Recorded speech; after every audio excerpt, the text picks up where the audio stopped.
Hello everyone, स्वागत है आपका हमारे अपने YouTube channel failure to success में। आज की इस वीडियो में हम डिस्कस करेंगे कुछ स्पेशल लीव को जो रेलवे के द्वारा उसके कर्मचारियों को दी जाती है। इसके अंदर जैसे कोई रेलवे एम्प्लॉय किसी स्पोर्ट्स में पार्टिसिपेट करने के लिए जाता है या स्काउट गाइड का कोई कैंप अटेंड करने जाता है या फिर इसके अलावा कोई रेलवे की मीटिंग्स या फिर कोई मेडिकल कंडीशंस के लिए लीव चाहता है तो उसको कुछ स्पेशल लीव रेलवे के द्वारा दी जाती हैं। वीडियो बहुत शॉर्ट रहेगी और इस शॉर्ट वीडियो में हम जानेंगे वो कौन सी लीव हैं जो रेलवे एम्प्लॉय को दी जाती हैं। आइए जानते हैं उन स्पेशल लीव के बारे में जो एक रेलवे एम्प्लॉय को दी जाती है। IUDN यानी कि इंट्रा यूटेरिन डिवाइस यानी कि एक तरीके के एक मेथड है जिसके द्वारा प्रेगनेंसी को प्रिवेंट किया जाता है। इसके अंदर एक डिवाइस होती है जो टी शेप में होती है जिसको यूट्रस के अंदर लगाया जाता है। इस केस में एक दिन की स्पेशल लीव दी जाती है। इसके अलावा IUDN था एंड इसके अलावा रीकैनालाइजेशन के लिए 21 दिन की स्पेशल CL दी जाती है। बाकी इसके अलावा ट्यूबेक्टोमी और एक वेसेक्टोमी। ट्यूबेक्टोमी यानी कि महिला नसबंदी, इसके अंदर कर्मचारी को 14 दिन की स्पेशल CL दी जाती है, जबकि स्पाउस के केस में 7 दिन की। वेसेक्टोमी के अंदर कर्मचारी को 6 दिन की स्पेशल लीव दी जाती है, स्पाउस के केस में 1 दिन की।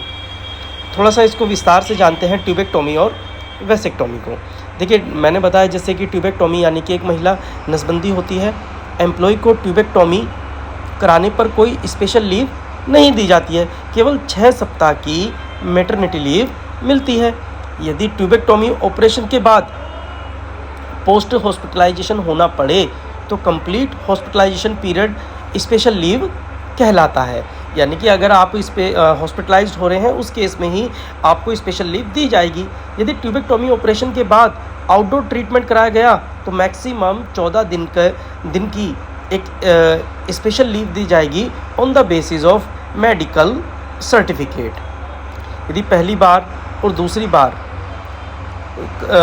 बार अगर ऑपरेशन फेल हो जाए तो ट्यूबेक्टोमी कराने पर 14 दिन की स्पेशल CL मिलेंगी। स्पाउस को केवल 7 दिन की स्पेशल लीव मिलती है। वेसेक्टोमी यानी कि पुरुष नसबंदी, ये एक 6 वर्किंग डेज स्पेशल लीव होती है यदि पहली बार या फिर दूसरी बार वेसेक्टोमी ऑपरेशन कराने पर दी जाती है। वेसेक्टोमी ऑपरेशन के बाद अगर हॉस्पिटलाइज्ड होना पड़े तो complete hospitalisation period special leave माना जाएगा।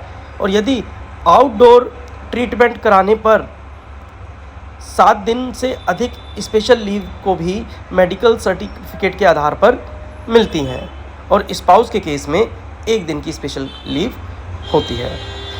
वीडियो काफ़ी शॉर्ट थी, आई होप ये आपको समझ में आया होगा। और रेलवे के एग्ज़ाम्स जो होते हैं पदोन्नति के लिए और प्रमोशंस के लिए, उसके लिए काफ़ी ये इम्पोर्टेंट है। तो वीडियो अच्छी लगी हो तो लाइक कीजिए, सब चैनल को सब्सक्राइब कीजिए और ज़्यादा से ज़्यादा लोगों को शेयर कीजिए।